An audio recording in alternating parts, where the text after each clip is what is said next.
The last lecture on animal evolution is on the phyla Chordata, or the vertebrates. So let's explore Chordata. So the general characteristics of chordates, there are some inverts. We're not going to worry about the inverts. We're going to focus just on the vertebrates. And those include the fish, amphibians, reptiles, birds, and mammals. All of these organisms have internal bony skeletons. They all have a backbone encasing a spinal column, and they have a skull that encases their brain.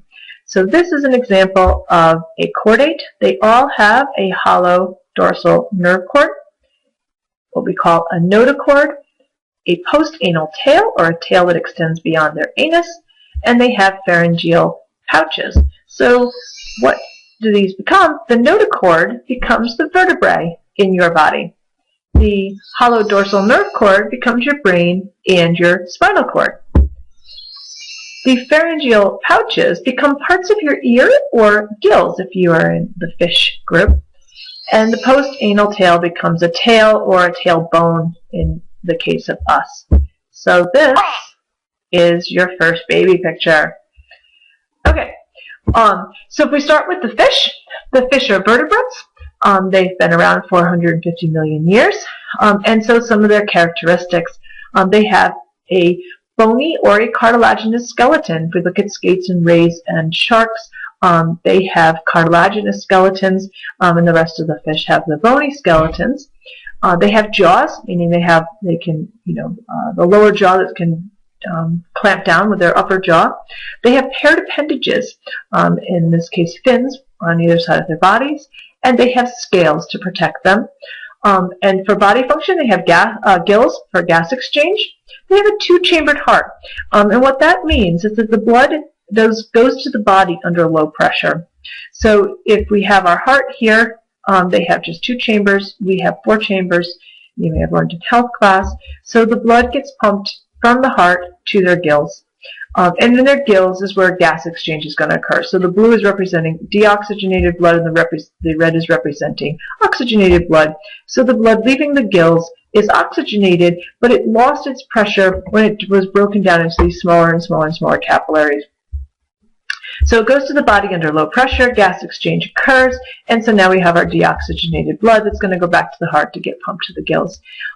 So it's a low pressure system, essentially. They are ectotherms, meaning that they do not use their own energy to maintain their body temperature, although there's some exceptions to that. And then for reproduction, they have external fertilization and external development in an egg. So the next group are the amphibians. They've been around 350 million years, and these guys include frogs and salamanders and toads.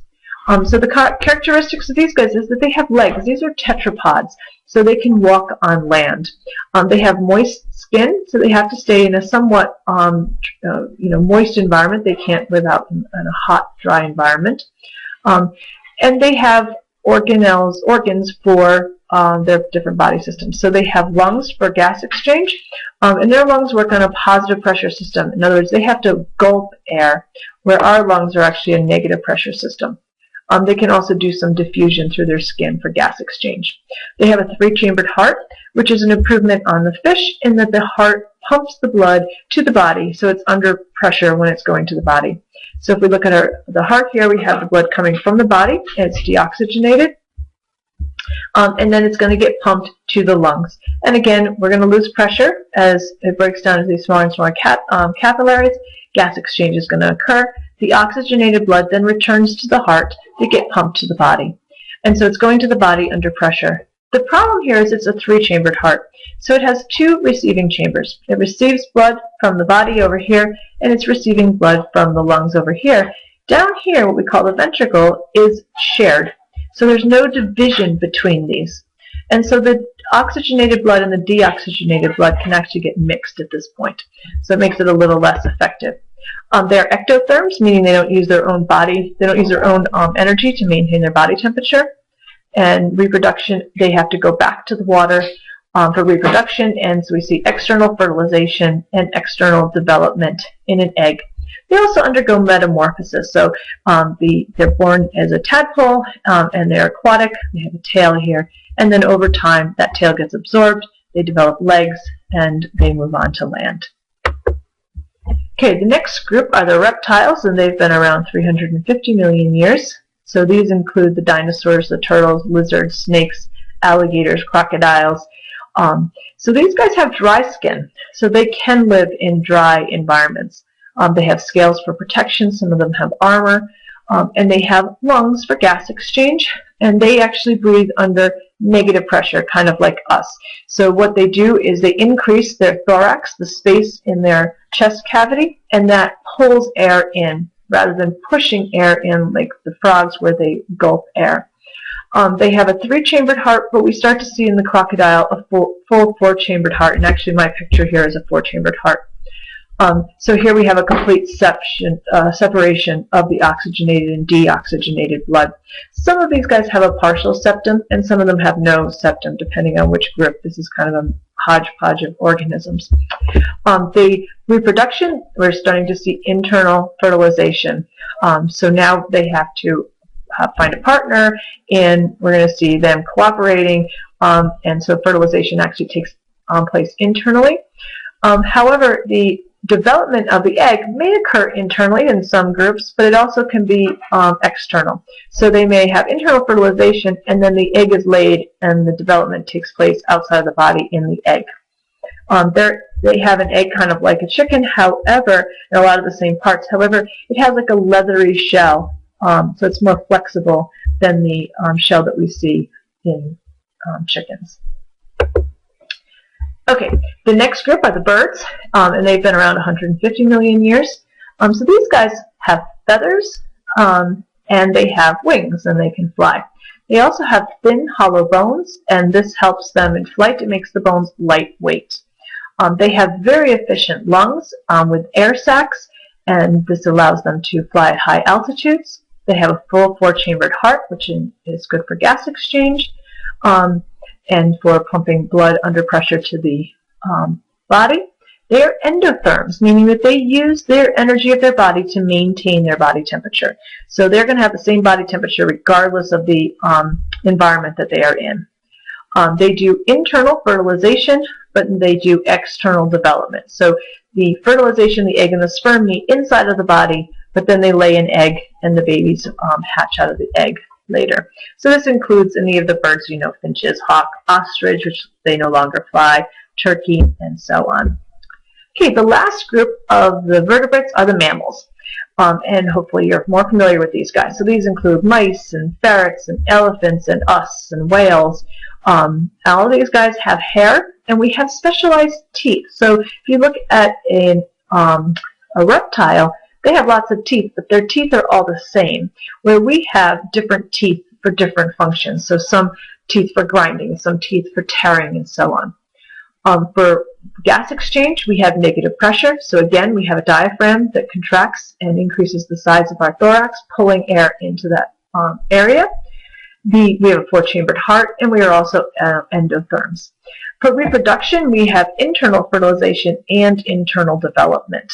So we have the baby develops inside of the body, and we give birth to live young, and we also have mammary glands that make milk to feed our young. So those are characteristics of all mammals. Mammals can be broken into 3 subgroups. So the monotremes, which are very weird, these are egg-laying mammals, and this includes the duck-billed platypus. So you see that here, remember flatworms, platyhelminthes. These are the platymus, the flat here. And then the marsupials. Marsupials have really no placenta or very short-lived placenta, so their babies cannot stay inside of their uterus for full development, so they're born at an immature stage, and they crawl into a pouch. And this includes the koala, kangaroo. And then finally the placentas, and these have true placentas, and so the baby can go to full development inside the uterus of the mom. And that includes shrews, bats, whales, and humans. Okay, so quick check on your understanding of the vertebrates. So which vertebrates lay eggs with shells? So hopefully here you would say the reptiles, the birds, and the monotremes. Okay, which vertebrates are covered with scales? And hopefully here you would say the reptiles. Birds have scales too. They are covered with feathers, however. Their scales are like on their legs. Okay, what adaptations do birds have for flying? So they have bones that are very lightweight, and so they're hollow. They have obviously wings. They have feathers, and they also have lungs that help them in gas exchange. They have like a continuous path. We have kind of dead space in our lungs, and they don't have that. Well, what kind of symmetry do all vertebrates have? Hopefully you would say bilateral symmetry. Okay, which vertebrates are ectothermic and which are endothermic? So the ectothermic would include the fish, the reptiles, and the amphibians. And the endothermic would include the birds and the mammals. All right, why must amphibians live near water? So they do not have scales or feathers or things to protect them from dehydration. Their skin has to stay moist. They also don't have eggs with like a shell on it, so their eggs need to be laid in the water, so they must go back to the water for reproduction. Okay, what reproductive adaptations made mammals very successful? So they do internal development, and so their babies, when they're developing, are being protected by them, or they have a pouch for protection, and they also have milk to feed their young. And what distinguishes the three subgroups of mammals? So the platyhelminthes lay eggs.